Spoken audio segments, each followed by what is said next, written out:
Hello! Alors, si vous avez connu des échecs amoureux ou si vous êtes encore dans des relations amoureuses comme ci comme ça, cette vidéo est pour vous. Et je vais commencer par une citation du bouquin Why Men Love Beaches. C'est un bouquin que je vous conseille. Pourquoi les hommes aiment les chieuses. La citation dit Success in love is not about looks, it's about attitude. Ça veut dire quoi? La réussite dans la vie de couple n'a aucun lien, n'a aucun rapport avec votre physique, mais c'est par rapport à votre attitude.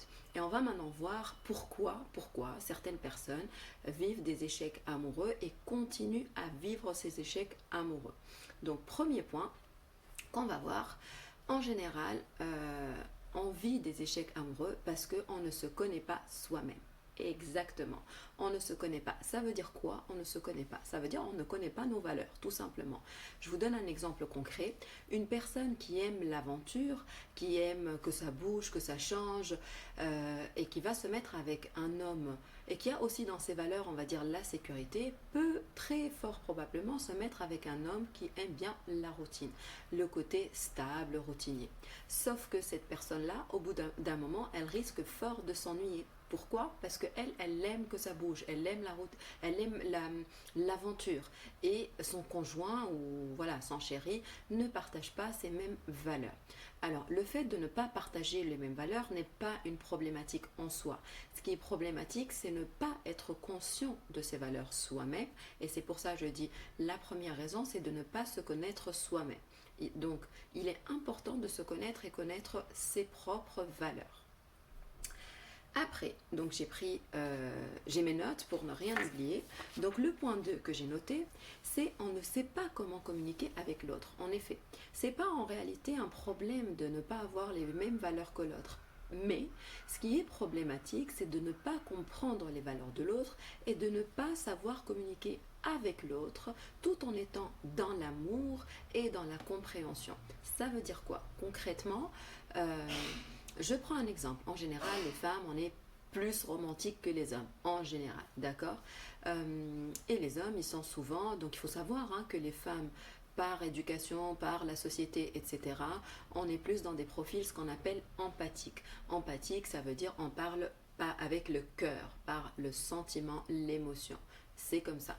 D'ailleurs, il y a un bouquin aussi qui est super intéressant, qui est Les hommes viennent de Mars et les femmes de Vénus. Je vous le conseille d'ailleurs. Donc, si par exemple, et les hommes par contre, c'est en général, on ne va pas complètement généraliser, mais la majorité des hommes dans nos sociétés, c'est des hommes qui sont très factuels, pragmatiques, ce qu'on appelle en processcom des travaillomans. C'est-à-dire, ils sont logiques. Il faut qu'il y ait des faits, des chiffres. Il faut que tout passe par le raisonnement, le cerveau. Alors que nous, les femmes, ça passe par l'émotion. C'est comme ça. Et donc, une femme qui a envie de recevoir des fleurs, par exemple pendant la Saint-Valentin, et qui a envie de fêter la Saint-Valentin, elle risque fort de parler avec ses émotions, de dire à son chéri qui lui ne croit pas du tout à la Saint-Valentin, pourtant il aime bien sa femme, elle risque de lui dire, ben toi t'es pas du tout romantique et moi j'aurais voulu avoir une fleur au moins une fleur pendant le Saint-Valentin. Ça, c'est une manière de communiquer très très agressive. Et donc il y a des manières de communication qui sont beaucoup plus douces et qui amènent le couple à construire une relation de plus en plus mature et à évoluer ensemble.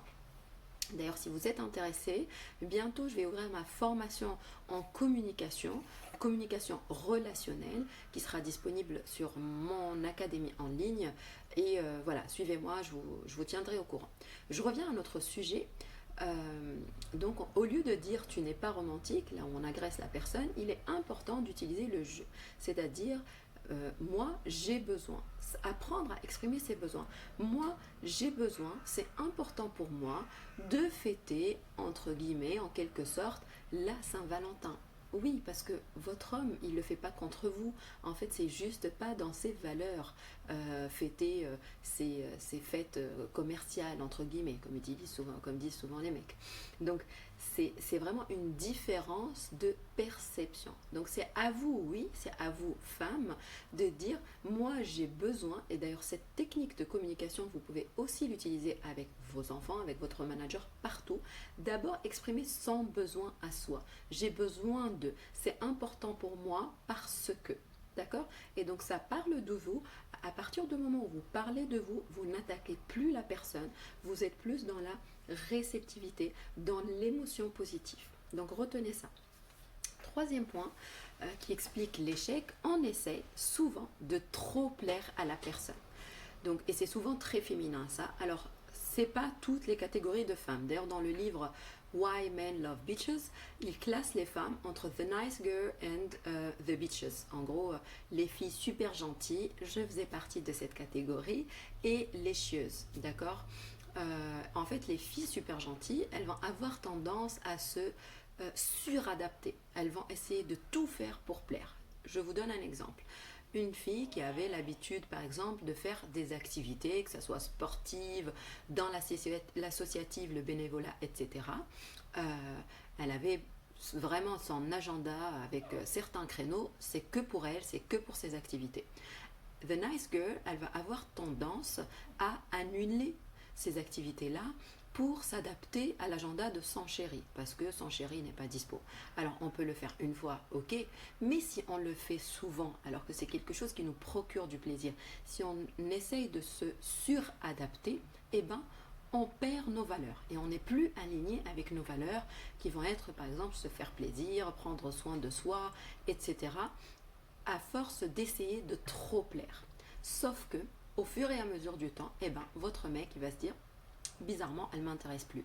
Et pourtant, les gens de l'extérieur et vous-même, vous allez vous dire, mais qu'est-ce qui se passe? Je suis très gentil, très sympa, etc. Il se passe quoi? En fait, vous êtes justement trop gentil. A contrario, les chieuses, entre guillemets, c'est vraiment des mots juste pour provoquer, hein, c'est le bouquin, elles vont rester alignées avec leurs valeurs. Elles vont dire, ok, pour cette fois, je peux reporter, annuler, etc. Je m'organise, mais la prochaine fois, on s'organise ensemble parce que pour moi, mon activité sportive ou associative, etc. est très importante. Et n'oubliez jamais, votre chéri, il est venu à vous, il vous connaissait déjà active, dynamique, et c'est ce qu'il aime en vous. Et plus vous allez vous éloigner de vos valeurs, plus lui, il va plus comprendre pourquoi il vous aimait, tout simplement. Donc ça, c'est le point 3. Point 4, c'est d'essayer de changer l'autre. Encore une fois, ce point 4, il peut être lié à la communication. Tout est lié en fait en vrai. Essayer de changer l'autre, c'est quoi? Assez souvent, les hommes nous reprochent que après le mariage, 1, la femme change, 2, elle essaye de changer son mari.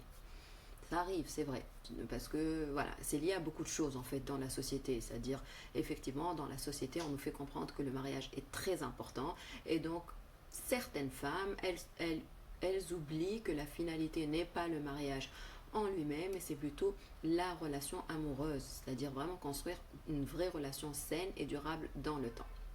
Et donc ça veut dire quoi? Essayer de changer l'autre. Ça veut dire, qu'on ne respecte pas ses valeurs.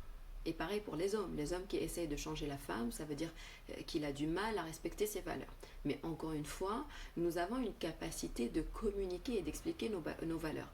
Donc, ce qui est important de savoir, c'est vraiment connaissez-vous vous-même, connaissez vos valeurs, d'accord? À partir du moment où vous allez connaître vos valeurs, vous allez apprendre à être cohérente et alignée et vivre en accord avec vos valeurs. Et en 2, apprenez à communiquer vos besoins tout en étant dans cette énergie d'amour, d'accord? Donc voilà, j'espère vous avoir éclairé sur ce sujet. Maintenant, si vous voulez aller un peu plus loin pour comprendre pourquoi j'ai telle valeur, quelles sont mes valeurs, pourquoi j'ai tel comportement, parce que ce que je dis pas, après le sujet est très complexe, nous pouvons aussi reproduire le même schéma. Nous pouvons avoir des difficultés à reproduire, à sortir d'un certain schéma et du coup nous reproduisons les mêmes relations. Et ça peut aussi être lié à certaines blessures qu'on a connues très très jeune dans notre enfance. Ça peut être une blessure d'abandon, une blessure de rejet, etc. et tant qu'on n'a pas travaillé sur nos blessures, tant qu'on sera dans des relations un peu compliquées.